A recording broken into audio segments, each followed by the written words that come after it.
Welcome to the Talkin VAWLS Network. My name is Boogie Bentley. We're just a couple of weeks away from kicking things off inside of Neyland Stadium. Fall camp starting to wrap up. We're starting to move into game prep mode. It already got both scrimmages done. Man, it's been a fun camp. A lot of excitement, a lot of buzz. The expectations, I think, in our fan base are pretty high, and I'm excited to see what Josh Heupel does in year two. And a lot of that's going to be these impact freshmen. That's what I want to talk about today is the impact freshmen. Now, I don't know that really anybody from the class of 22 is going to be expected to contribute or make a difference for this football team in 2020 or 2022. Maybe some special teams plays, maybe the running back room when you look at the lack of depth there. What are we going to get from Lynn J Dixon? Does he grasp this playbook? Does he get healthy before the season? Obviously, Jalen Wright banged up, so you may see Dylan Sampson and Justin Williams-Thomas kind of get a little valuable reps in-game action. But outside of that, we've just got some nice pieces, some guys that I think could come along. I want to get into it, talk about a few guys specifically, but as always, do me a favor, smash that like button just below the video. It's quick, it's free, it's easy, it helps the channel. I would greatly appreciate it. Also, if you are new to the Talkin VAWLS Network, welcome. We're not experts, we're not insiders, we are fans just like you. This channel is for the fans, by the fans. So if you like what we do, make sure you subscribe, click that bell for notifications. You won't miss out when we go live or when we drop a video.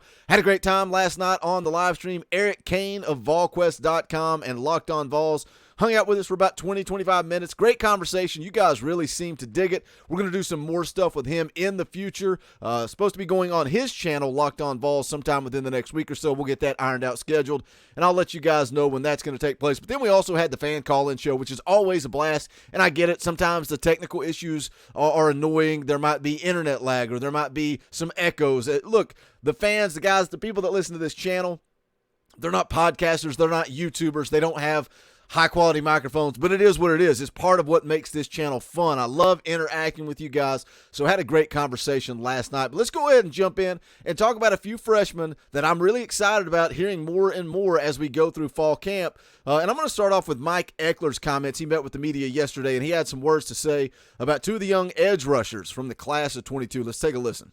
Yeah, I mean, we got two young guys. I mean, I'm sure you're talking about Josh and James.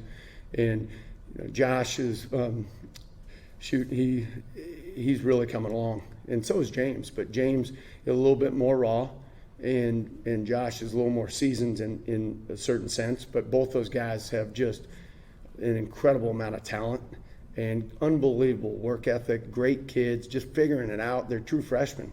They just got here, and so the sky's the limit for them. They stay the course. They keep busting their tail, and you're talking about two guys that are 6'5", coming off the edge, and they can flat out go.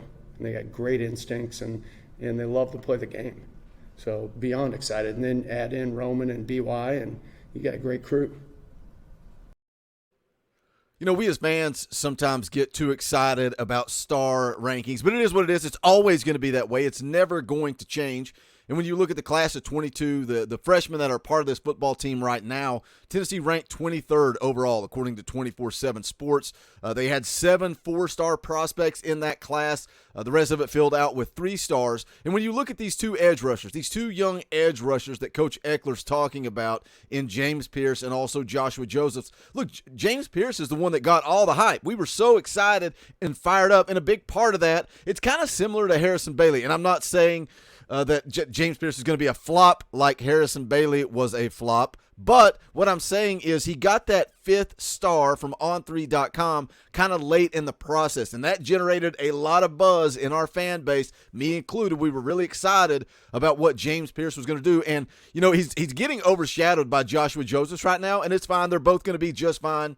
That's something that Eric Kane said yesterday on the show, he's like, believe me, he's going to be just fine. But Joshua Josephs is the guy that's getting more buzz. And he was ranked a 4-star prospect coming out of high school. Got a good frame on him. 6 foot 3 inches tall. He was 215 pounds in high school. And he's going to continue to add weight. He's already put on some good solid weight over the summer. And we're going to continue to see him do that. You know, I was listening to Kyler Kirbyson, who has a former Tennessee offensive lineman, has a podcast. I was listening to him talk about Josephs and James Pierce too. He's talking about both of those guys and how they are going to be really, really good. They're going to be a problem. Kyler Kirbyson talked about speaking with the offensive line, the guys on this football team, and ask, who's giving you fits on the defensive line. That's how you can really get a grasp.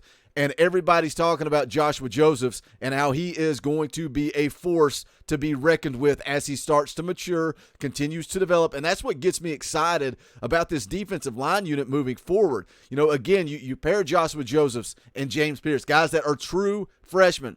And they're getting high praise already from this coaching staff, from the people that are in and around practice. And then you stack that with Shandavion Bradley and Caleb Herring in the class of 23. Now you're starting to build a dangerous force. We're going to get back to that elite level Tennessee defense that we used to have back in the 90s. And I love the quote from Josh Heupel this week.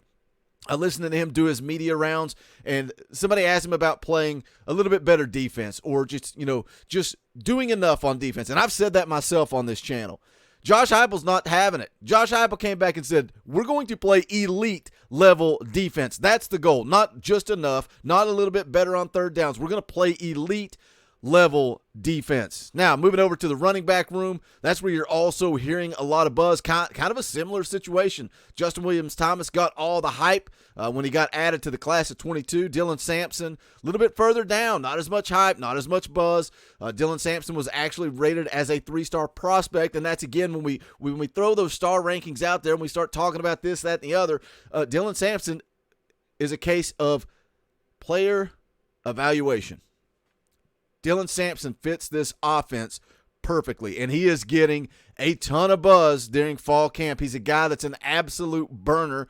Back in high school, ran a 10.48 100-meter dash. He's a burner. He's got that speed. I think we may see him a little bit on special teams this year. Mike Eckler yesterday when he met with the media kind of threw his name out there in the return game. So I think he's a guy, and again, like I said at the top of the video, the running back room, these guys may be leaned on in valuable in-game reps because of the lack of depth. Again, Lenny Whitehead out for the year. What happens with Lynn J Dixon? I think Lynn J Dixon could be really good. I think he's got the athleticism. Look, he's played college football at a high level for Clemson. What's going on between the ears? Can he grasp the playbook? He's missed, I think, a couple of days of practice, a little bit banged up. How much does that set him back throughout this process? But Dylan Sampson, Justin Williams-Thomas, a couple of guys that could be leaned on behind Jabari Small. We'll see what happens with Jalen Wright. Again, I think he's going to be cleared, ready to go for week 1, but is he ready for contact when that time rolls around? Another guy I want to talk about, Taven Jackson, because the quarterback situation is going to be very, very interesting moving forward. Obviously, this year we know what we got. We know who the guy is. Hendon Hooker for Heisman. Let's go. What's 2023 look like?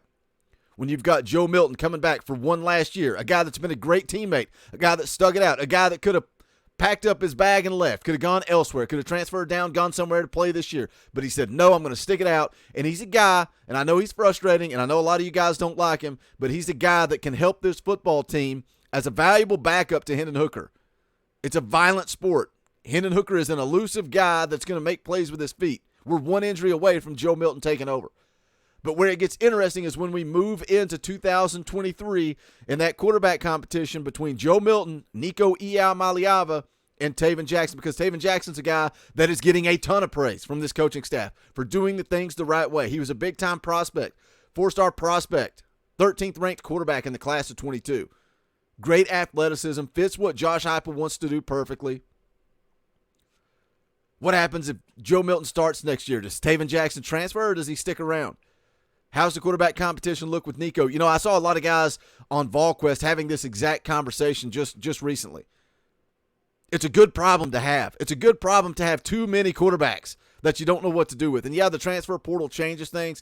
Guys can transfer out easier now. But it's a good problem to have. May the best man win. But Taven Jackson is doing things the right way in fall camp right now. There's some other guys in this freshman class that I'm excited about. Addison Nichols. It's going to be hard for him to really get on the field as a true freshman on that offensive line. He's a big-time prospect. What does Tyree West look like? He's a guy that kind of been quiet, kind of had a quiet fall camp, not a whole lot of buzz, but he's a guy that I think is going to do some good things. Obviously, at the wide receiver position, everybody talking about Squirrel White, and I'm excited to see what he does. Can he get on the field and make some plays here and there? I think we've created this hype that some people think that Squirrel White's going to be starting in the slot position and going to go out and have 1,000 receiving yards. That ain't going to happen. That's not going to happen, guys. But Squirrel White can do some good things. I'd like to see him get a few plays, make some plays. Send him deep. Show off that speed. Got a couple of young outside wide receivers in Caleb Webb, Chaz Nimrod. Good reports on those guys. I don't know that they're going to really make an impact this year, but it excites me about the future to see those two guys lined up on the outside opposite of each other as this offense moves forward. But I wanted to just highlight some of the freshmen, some of the guys that are making an impact, some guys that are getting buzz on the practice field. Hit that comment section. Let me know your thoughts. What freshmen are you excited about? What freshmen do you think actually make an impact in 2022? And also, if you have not done so yet, make sure you smash that thumbs up on the way out the door. Go check out the official merchandise of the Talkin' VAWLS Network. Go to bonfire.com/store/Talkin' VAWLS. Any and all support greatly appreciated. Thank you guys for tuning in last night. Thank you to all the new members of the channel. A lot of you guys starting to show some support, show some love by joining this channel, putting a few bucks in our pocket, giving us the opportunity to bring you more content. You can hit that join button down below. There's also a link in the description. If you're on an Apple product, you can go that route. Just click that link. Become a member as little as 99 cents a month. That's all. You give 99 cents a month. If you want to give a little more, that's great. But the more of you guys join, strengthen numbers. Look, maybe we'll be able to do this full-time, bring you more coverage. But that's going to do it for this one. Thank you guys for tuning in. Hope you have a great day. This is the Talkin' VAWLS Network. My name is Boogie Bentley. Go Big Orange.